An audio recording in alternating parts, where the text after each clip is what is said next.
I don't know if you guys have been following on Facebook and other socials, but there was an incident yesterday as Grace and her group from InterVarsity was leaving Louisiana. About 10 minutes into their drive, their tire in the bus blew, and someone came out to fix it. The tech that was coming out to fix it was underneath it. The jack came off and fell on him. And so by the grace of God, though, the only injuries that he sustained, I say only, but the injuries that he sustained were, had some like pretty intense bruising on his chest. I'm sure there's some internal things that have happened because, from what they heard, he's going to have a few surgeries, but he'll be okay.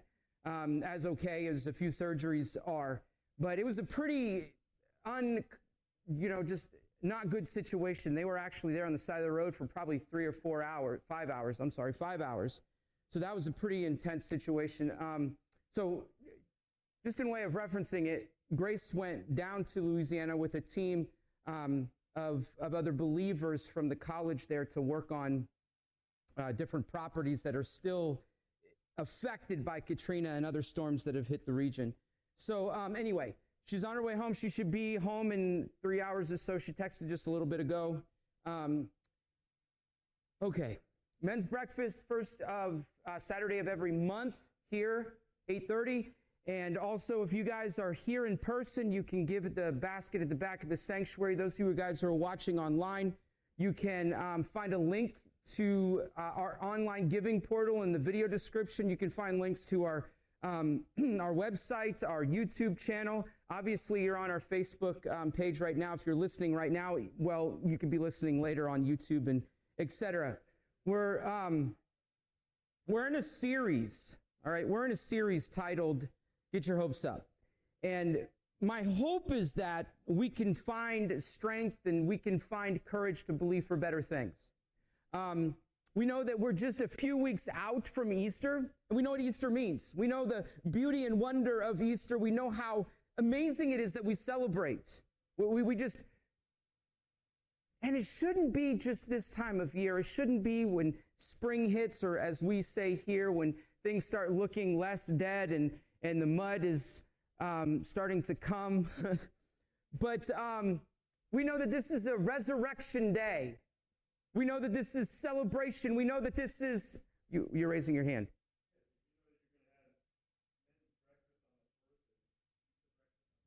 Okay.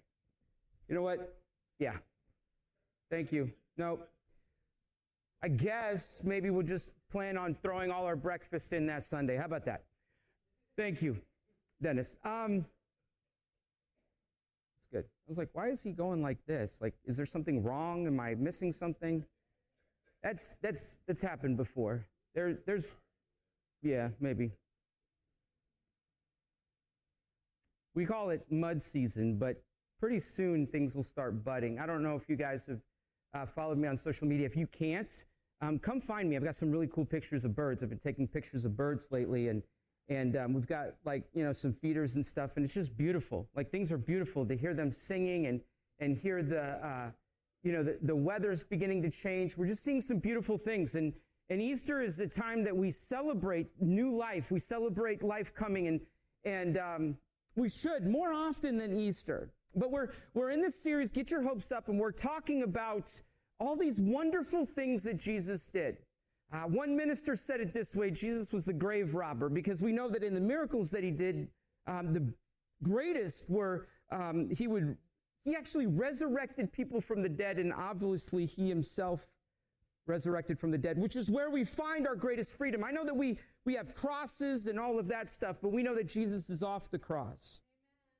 And that he has set us free, that the sin and the evil that threatens us every single day no longer has its power. And so, as I've said each week, always expect the worst. That way you won't be disappointed. That's the motto of many people. It's the motto of many people because they've just been so disappointed with life. Now, this is the title of this morning. This is what we're talking about this morning. Things are not always what they seem. Things are not always what they seem. Now, I argued with God a little bit about the subject content of this morning because it gets a little icky, okay? We're talking about the miracles of Jesus, and there's this one miracle. Like we've talked about, like him at a wedding feast. We talked about him telling Peter to go fishing and a coin being found in a fish's mouth. We talked about these different things. Now this morning, we're going to talk about spit and mud. I don't know if you guys have heard this story before. It's an uncomfortable story. Now, I'll make sense of it in a minute, because in my study, I'm like, this is weird, Jesus. I mean, like, you've done some really cool things. You raised Lazarus from the dead, like grave clothes and all. People are like, as the King James Version says, he stinketh. Like, you don't want to open the tomb because he stinks by now. Like, we've seen some amazing things, but Jesus, really? Like, in your ministry, you decided that you are going to spit on the ground, make a mud paste, and put it over someone's eyes to heal them of blindness. Yeah, I know. You're looking at me thinking, what? Because that's a story we often pass over because we don't like it. It's uncomfortable. But the problem is we get stuck in the details. We get stuck in the details, and I'll say this later, but we get stuck in the details so much so that we miss the miracle. And see, if we read the story in John chapter 9, starting with verse 1, it says, as Jesus was walking along, he saw a man who had been blind from birth. Rabbi, his disciples asked him, why was this man born blind? Was it because of his own sins or his parents' sins? Now, that's absurd. All right, I'm just going to get this out of the way right away. All right, what do you mean, was it his sin? What? Like, why was he born blind? Now, as odd as it sounds, people in that day, especially the religious leaders, thought, well, God is going to strike them with an ailment of some kind for the sin that they're going to commit. All right? There were some Pharisees and Sadducees that believed that there is a possibility of prenatal sin. I don't understand that. But in that culture, in that time, if there was an ailment of some kind, if you were blind, if you were deaf, if you were crippled, if there were any ailments with you, you were immediately considered flawed and broken because of punishment. I don't know if you guys have ever experienced this in your life. I've talked to many people. I've even asked this myself. When something is wrong with my body, we often say, God, what did I do wrong? Why is it like this? Why am I like this? Why do I have this effect? Why am I dealing with this? God, it's not fair. God, this and that. And we assume that it's God's punishment because we've done something bad. And so these disciples are like, okay, what is wrong with this guy? Or what is the reason that he is blind? And Jesus says this, it was not because of his sins or his parents' sins. Jesus answered, this happened so the power of God could be seen in him. Okay. We must quickly carry out the tasks assigned us by the one who sent us. The night is coming. Then no one can work. But while I am here in the world, I am the light of the world. Then, this is where it gets strange, okay? Then he spit on the ground, made mud with the saliva, and spread mud over the man's eyes. And he told him, go, wash yourself in the pool of Siloam, which means sent. Go and wash yourself there. So the man went and washed and came back seeing. His neighbors and others who knew him as a blind beggar asked each other, isn't this the man who used to sit and beg? Some said he was, some others said, no, he just looks like him. But the beggar kept saying, yes, I am that same one. I am the same one. They asked, who healed you? What happened? He told the man they called Jesus, made mud and spread it over my eyes and told me, go to the pool of Siloam and wash yourself. So I went and washed, and now I can see. Where is he now? They asked. I don't know. I don't know, he replied. Right? Unfortunately, this man's sorrow, he had become a spectacle of sin and sorrow. That's what happened to this man. Oh, there's something wrong with him. He is sinful because he's blind. It's absurd to us that we would make an assumption, that they would make an assumption like, oh, well, he sinned while he was in the womb. What? That's absurd, but that's how they believed in that time. And let's be real. Let's be honest. Sometimes we look at people, we look at their problems, we look at their flaws, we look at their diseases, we look at something that's wrong with them, and we sit back in judgment at times and say, I wonder what they did wrong. I wonder why they have this lot in life. I wonder why. I wonder why. Sometimes in that culture, they believed that, the consequences of sin was generational. Now, I understand in some elements or in some ways, kids can experience the consequences of poor moral decisions of their parents, but it's not what they were saying. They were saying, okay, so this man is blind. This man was blind from birth. His parents must be awful. So they're so awful that God has punished them by punishing their son. And so I want to get this out of the way right away, because sometimes we get so fixated on the details we don't understand that we miss the miracle, okay? So I want to ask you a simple question, and I'm going to explain it to you. What does saliva have to do with healing? What does saliva have to do with healing? All right, so anything we read in the scripture, we need to realize that we are reading it in the context and the culture of the time, okay? So like when you read something like this that is very strange, you have to go back and look at the context. You have to go back and understand better. So like if you read something in the scripture and like, you can't do that. That's evil. That's awful. That's corrupt. We need to realize that there were some cultural standards at that time that were protecting the people of that time that don't exist now. And so in that time, it's going to get a little gross, okay? But in that time, they did not have the same modern medicines that we have now, okay? They didn't have antibiotics. They didn't have wound care like we have. Now, I don't know if you guys knew this, but there's a reason why mouth wounds can heal so fast. All right, there's actual properties within saliva that can bring, that have like this key factor, this healing factor.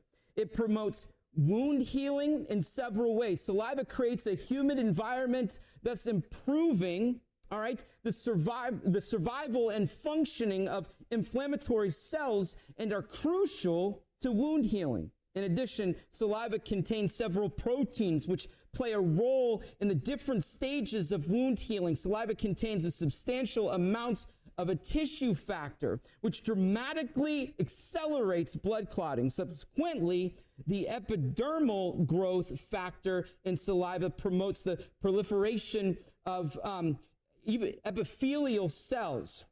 All right? Right. So essentially, saliva has the ability to stimulate things within our body that help us heal. And so, like, it's not outside of the context of that time. Like, to me, like, that's disgusting. Like, we're living in a time where germs are germs and people are getting sick, and it's bad, you know, like, don't, yeah, I'm going to heal you. You know, I'm not going to make sounds or anything because that just gets gross. I've heard pastors do that. I'm not going to do that because that's just disgusting. I don't think Jesus was like spitting aggressively, okay? But it was common in that day. So like the people that saw him doing this were not surprised. You know, like we're surprised, like why is he spitting on the ground? That's gross. That's disgusting. Like, you know, because we don't live at the time they lived in. We don't live in the same situation. Like, it makes me change everything about my opinions about babies slobbering. Maybe there's an element to that is necessary and natural because it helps protect their skin. Like, seriously, you ever notice how sloppy and slobbery they are? It doesn't matter how hard you try. There is spit everywhere. Everywhere. It's all over their chin. It's all over their face. It's all over their hands. They're sticking their hands in their mouth, et cetera, okay? So in that culture, though, saliva was commonly used to help accelerate healing. And so when they are watching Jesus do this, when they are watching Jesus perform this miracle, it's not out of the normal. It is culturally relevant for them. Like, okay, so he's beginning the process of healing.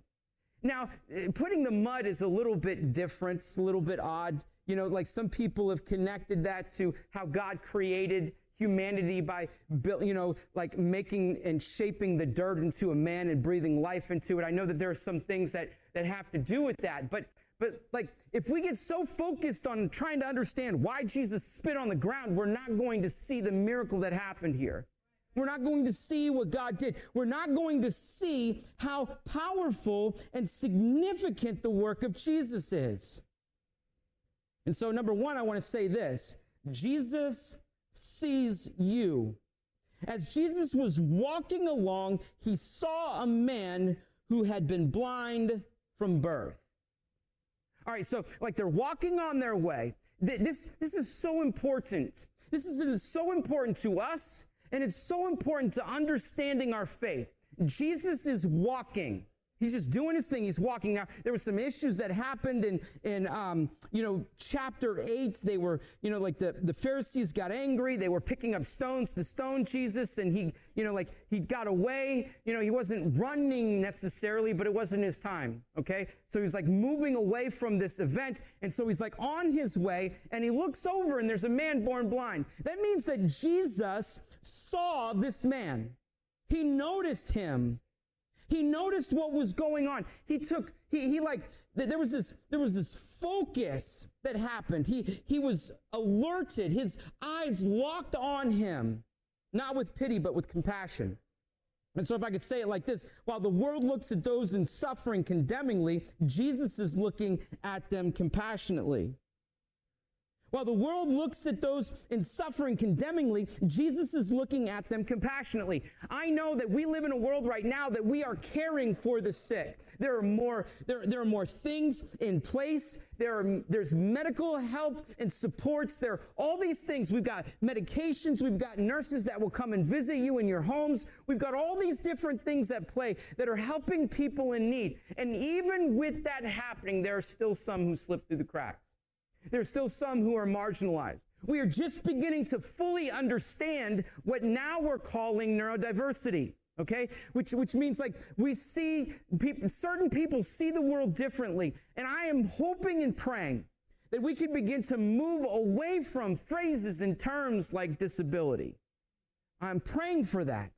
In this culture, though, if you were born blind, if you were unable to hear, unable to speak, if you were unable to walk, you literally sat on a mat on the street outside the temple and hoped someone would have pity on you and throw coins at you. That's what you did. That was your lot in life. That's where you were. And these people, even those who were religious and professed that they loved God and followed God, just ignored them. And not even just ignored them, looked on them condescendingly, saying, "You did this." They were so hateful and mean that they would actually accuse someone of sinning in the womb? Like, seriously?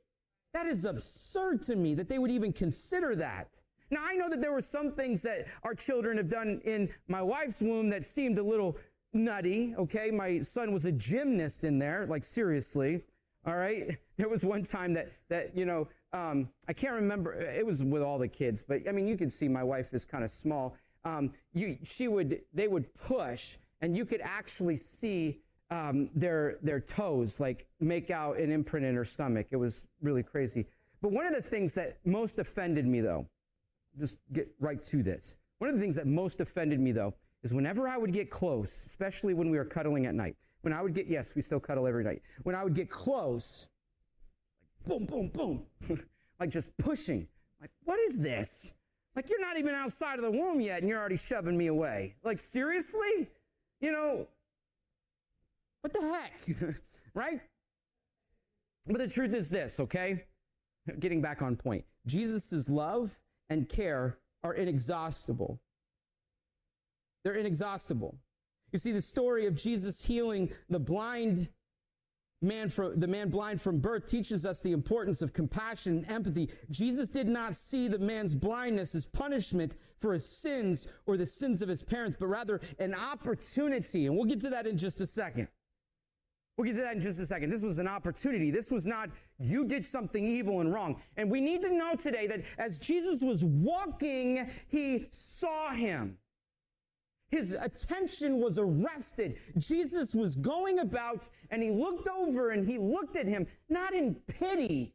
Like, oh, this poor man, look at him, begging for, no, it was with compassion and love and care. And we need to know that Jesus sees us. That's why the Bible tells us at just the right time, he came for us sinners. Not that we could do it on our own, not that we could fix our issues by ourselves, but he sees us. And some of us, we really need to know that today. We really need to know that Jesus takes notice, that he pays attention. I need to know that. Because, man, I go through some things and I feel so frustrated and offended, and I look at my life and I look at some of the things that I've faced in my life, and I'm like, God, why? Why did it have to be like that? Like, why did I have to deal with this? Why did I have to go through this? Why can I not have gluten? Come on. Like, seriously. Gluten is like, that was my love language for the longest time. You know, like gluten. Whew, my wife can bake bread. But like, seriously, you know, in the scheme of things, gluten allergies are not really that. I mean, if you have celiac disease, they can be serious. But there are times in our lives where we look at ourselves and we say, yo, what's up with that, God? I got a doctor's appointment. Now they're telling me I have cancer. What? I have a doctor's appointment. Now they're telling me I have multiple sclerosis. I've got a doctor's appointment and they're telling me that I have some ailment that is going to be debilitating and it's going to cause serious issue. And we need to know that when we're in that place, Jesus sees us. He doesn't condemn us. He doesn't have pity on us. Some people are like, oh, that's just too bad. Oh, man. I wonder what they did. You know, I wonder if they did too much of this or too much of that. That, you know, there are consequences for our behaviors and sins. There are consequences that we will face in this life. But some things just happen, and we can look at ourselves, and others can look at us and say, "What did you do wrong?" And we need to know in those moments that Jesus sees us. Number two, things are not always as they seem. Things are not always as they seem. You know, so they're walking along. As Jesus was walking along, he saw the man who had been born blind, or the man who had been blind from birth, and his disciples. Naturally, the cultural context, all right, like we were talking about saliva, spit, that was culturally a part of the time. The disciples, rabbi, teacher, that means teacher. It's like, hey, teacher. His disciples asked, why? Why was this man born blind? Why was this man born blind? And then Jesus would respond to him, you know, like, or they would say, was it because of his own sins or his parents' sins? Like, what happened? What got him in this situation? What caused this? What caused this? He would say it was not because of his sins or his parents' sins. Jesus answered, this happened so that the power of God could be seen in him. We must quickly carry out the tasks assigned to us, or assigned us by the one who sent us. All right, I'll explain that part in a minute, but like, Jesus is immediately saying, this happened so that the power of God could be seen in him. Like, hold for a minute, okay? This is not Jesus saying God made him blind. Like that was like some way God was like, oh, okay, I'm going to do something horrible to you so that Jesus can be shown powerful. We need to understand that sin has brought death into this world. It is a natural consequence. From the moment of birth to the moment of our end, we are in a constant state of decay. And that sounds gross, but it's just real. I mean, like, we are frail human beings, and from the moment we are born up until growing in age, and then, you you shrink as you get older? Like, I'm doomed. Like, I reached 5'4", 5'5" at my peak. I'm like, woohoo! You know, like, some kid told me when I was working at Easter Seals that at this rate, I'm going to look like a troll. I'm like, seriously, dude? But like we're born, okay? We get to this point and then things start to go downhill. Now, some of us, it's not as bad as others, but seriously, like they're saying that this is a normal part of our human existence, but the disciples are asking Jesus, like, what happened? Why did this happen? What's going on here? And Jesus is saying to them that suffering, listen to this, suffering and glory can exist in the same place. It can exist in the same space. Things of great suffering, struggles of any kind, can be a place where God's glory still exists. I don't know if you guys have ever heard the name Joni Eareckson Tada. I don't know if you guys are familiar with her. Joni was this amazing woman, okay? She was a part of a family who did a lot of different, things, and she was at this, I want to make sure I get this right. She was growing up at 17 years old. She dove into the Chesapeake Bay. She misjudged the shallowness of the water. She had fractured between her fourth and fifth cervical vertebrae. She had fractured her fourth and fifth cervical vertebrae and became a quadriplegic, paralyzed from the shoulders down. During her 2 years of rehabilitation, according to her autobiography, Joni said she experienced anger, depression, suicidal thoughts, and religious doubts. However, during her occupational therapy, she learned to paint with a brush between her teeth and began selling her artwork. You see, something happened, something changed. Like, there are going to be moments in our life where Jesus, just in amazing ways, is going to bring healing to us. I was talking to you guys, we talked, Mike's not here this morning, but we talked about Mike a few times because Mike was dealing with cancer spots all over his body. The last time I talked to him, they can't find anything but like something the size of the tip of a pinky on his body. Like, this was pretty bad. He had a couple of treatments and it was already shrinking like that. And some of us are like, this goes back to Jesus actually using a cultural thing by using saliva. He was actually using something that was seen as medicine at the time. Take that as you want it. But we can see in Mike, like, God is doing something marvelous, things that we can marvel at. We see in the story that we were sharing about Ashley, her daughter, Becca, who was born premature and was told that she was going to have heart surgery after like 2 heart surgeries, and she didn't have them, and all these different things that were stacked up against her. And we're going to see Jesus do amazing miracles. But they may not always be performed the way we expect them to be. Things are not always as they seem. All right, this wasn't guilt because of his sin that he was stricken blind. All right, Jesus was doing something greater. There was a greater work that God was going to do through this situation. Joni Eareckson Tada says this: real satisfaction comes not in understanding God's motives, but in understanding his character and trusting in his promises and leaning on him and resting in him as the sovereign who knows what he is doing and does all things well. This is a woman who's a quadriplegic. She is paralyzed. She started to paint with her mouth. That's a beautiful thing. Like, there was something that she suddenly found in her surrender to her situation. She was actually not surrendering to her ailments or what had happened to her. She was surrendering to the creator of the universe. She couldn't understand why, but she understood who. She knew that she could trust in the creator. Another thing that she said is, she says this: I can still hardly believe it. I, with shriveled, bent fingers, atrophied muscles, gnarled knees, and no feeling from the shoulders down, will one day have a new body, light, bright, and clothed in righteousness, powerful and dazzling.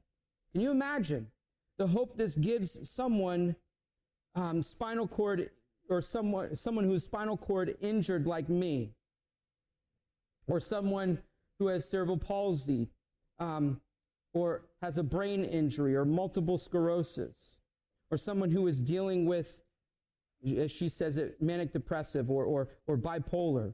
No other religion, No other philosophy promises new bodies, hearts, and minds. Only the gospel of Christ. Only in the gospel of Christ do hurting people find such incredible hope. You see, instead of seeing the flaws in a more than ordinary sufferer, we need to see the opportunity for an extraordinary miracle of the Savior. I want to say that again. Instead of seeing the flaws in a more than ordinary sufferer, we need to see the opportunity for an extraordinary miracle of the Savior. Again, it's not always as it seems. God does things differently. God works in different ways. God surprises us in miracles. We often suspect that it's the person's problem or the person's flaw, and we don't see that God does miracles in powerful and significant ways, ways that we never thought would happen. Our greatest ailments, our greatest struggles are proof of God's goodness. There was a man that I remember growing up. His name was Eugene Bourdin. And Eugene Bourdin, in Columbus, my mom and my grandmother and my step-grandpa, they worked at the Ohio School for the Deaf. It was a residence that people from all over the state, even out of the state, came and lived there. Okay, my mom was a dorm mom, so was my grandma and my grandfather essentially. And there was this guy, his name was Eugene. He was a pastor. And it was the coolest thing ever, because you would go to his church and it was silent. This man, he was hearing, but he was able to do sign language. And so people that would come to his church, it was completely silent. Now that's bizarre for us and strange, but it's a part of them. And so they would sit there in their seats and he would sign the gospel and he would share with them the gospel and he would do marvelous things. Now, some people would consider this an absurd ask, but he read a book. And he said, Jesus, I want to know, I don't remember what book it is, but he said, Jesus, I want to know you more. And I know that sometimes, a lot of times, people don't know God like they can know God without a God-sized problem. I'm not saying that God did this to him, but weeks later, he got cancer. And it was bad cancer. It was cancer that was beginning to eat and erode his entire body. Now, they gave him like 3 months. He ended up living like 3 or 4 years. All right? But it killed him. Now, you're like, well, where's the hope in that, Pastor? Like, seriously. In the ministry, and he attested to this, the ministry that he did in the 3 years after being diagnosed with cancer was more powerful and potent than the ministry he did before. And so, like, he saw himself and his struggle as an opportunity for God to receive glory, for God to receive praise. You see, we don't always understand. We don't always get it. There are things that we face and things that we struggle with. It does not always make sense. It is not always as it seems. Jesus is saying, look, I see him. I see that he's born blind. I see that he's struggling. And you're thinking it's sin and it's something that he did wrong. But Jesus is saying, look, this happened. This happened. But watch, because I'm going to do something that is going to bring God glory. I'm going to do something that is marvelous. I'm going to do something that is going to change the perspective of people. Jesus was not only aware of the greater need, but he also drew their attention to it. Now, he makes a statement, all right? He makes a statement. He says this in verse 4. He says, we must quickly carry out the tasks assigned us by the one who sent us. The night is coming, and then no one can work. But while I am here in the world, I am the light of the world. Essentially saying, look, there are things that are going to happen. The light is here. The light is here now. It's brilliant and bright. Something has got to be done. We need to action. We need to get in step. We need to start doing something with ourselves.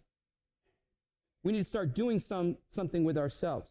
You see, instead of seeing the flaws, instead of seeing these flaws, he saw an opportunity. We need to see opportunity. We need to see what Jesus can do in those moments. We get so stuck on the details. We get so stuck on the details. So much so that we miss the miracle. We miss the miracle. We miss what happened. Like, we get stuck because we don't understand the context, but like in our life in general, we get stuck like, oh, look at what this person has, and look at what this person is dealing with, and look at this struggle, and this, and this. And we get so stuck on the details that we miss what God is doing in the moment. We miss the opportunity that we have to see his goodness and his faithfulness. You see, God's grace is available to everyone. The story of the blind man shows that no one is beyond the reach of God's grace and love. No one is beyond his touch. No one is beyond his compassion and care. No matter our circumstances, our past failures, God is willing and able to heal and restore us. See, we're all blind.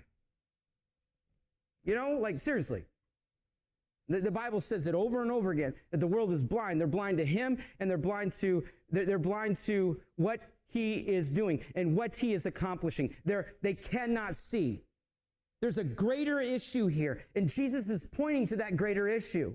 He's like, look, the light is still out there. It's still bright. We've got to get to work. We've got to do stuff. We've got to get moving. We got to get moving because I'm the light of the world. I'm the light of the world. And so, like, something profound, something powerful is happening. Now, point 4, my last point here, I want to say this. We need to do what we need to do to heal what we need to heal. I know that how that sounds, but we need to do what we need to do to heal what we need to heal. Jesus is like, look, spit on the ground, made some mud, covered your eyes. You need to go and bathe now. Obviously, like there's some mud on my eyes. I can't see. Just because you can't see doesn't mean that there's not pain receptors of any kind there. All right, this could have hurt. I don't know his condition. I don't know, like this guy could have not had eyeballs. He could have had eyeballs.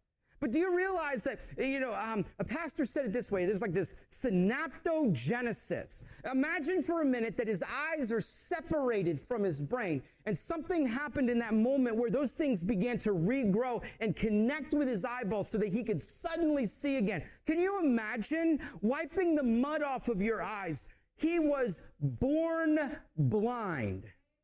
Can you imagine an adult, being an adult, and suddenly seeing the vibrance and the light and the beauty of everything around you? Can you imagine seeing the skin tones on people? Can you imagine seeing their bodies, seeing who they are? Can you imagine having your eyes opened in such an incredible way that suddenly you saw everything?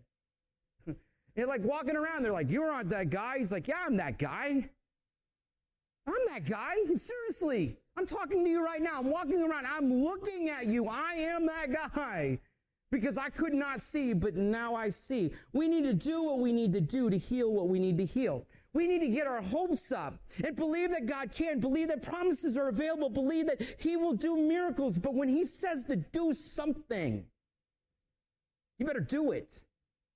You're like, okay, Jesus, take care of me. Jesus, heal me. Jesus, help me. My finances are in the dump. Hey, so-and-so, stop spending so much money. You got to do what you got to do to heal what you need to heal, right? Like, God, everything's falling apart. Well, stop making those decisions. If you stop making those decisions, then you'll stop blowing up your life. You'll stop messing everything up. Jesus, I feel so disconnected and I feel so overwhelmed. So when's the last time you read your Bible? When's the last time you prayed? When's the last time you've been a part of a church? Like seriously, there are things that we are reluctant to do, yes. But when Jesus says, miracles don't always happen the way we thought they would. They just don't. All right? This was like this pool that he was to go and bathe in was a ceremonial cleaning. It was a cleaning pool it was about ceremony. All right? Go and wash yourself in the pool of Siloam. Siloam means sent. All right, this was something that sat outside of the temple, and this is where people would wash ceremonially before they went into the temple to do different things. And this guy, he had to make his way there. I don't know if he had already known the streets in town well enough as a blind man, realized that he wasn't healed completely until he got in the water, okay? He didn't see again until he got in the water. He had to do what Jesus told him to do. He could have said, okay, he wiped this mud paste kind of stuff on my eyes. I'll give it a day to a week or whatever, and I'm sure I'll start feeling better and see again because, this is the medicine of the time. It'll get better. That's what Jesus is doing. He's like a doctor. Yes, Jesus is a doctor. Absolutely. Okay. All right. No, Jesus is like, I did this thing. Now go and bathe. Go and bathe. Go and do this. It wasn't until he made a decision. It wasn't, so the man went and washed and he came back seeing. He went and washed and came back seeing. If you want God to do miracles in your life, do what he says. period. There is no unavoidable. You want the miracles of Jesus. You want to experience the life-giving truth of who he is. Jesus is exclusive. He tells us, like, there's no other way to heaven except through me. He's the gate, right? There is no way other than me to get to God. When we want to experience miracles, we can't just sit back there and say, okay, God, work on my behalf.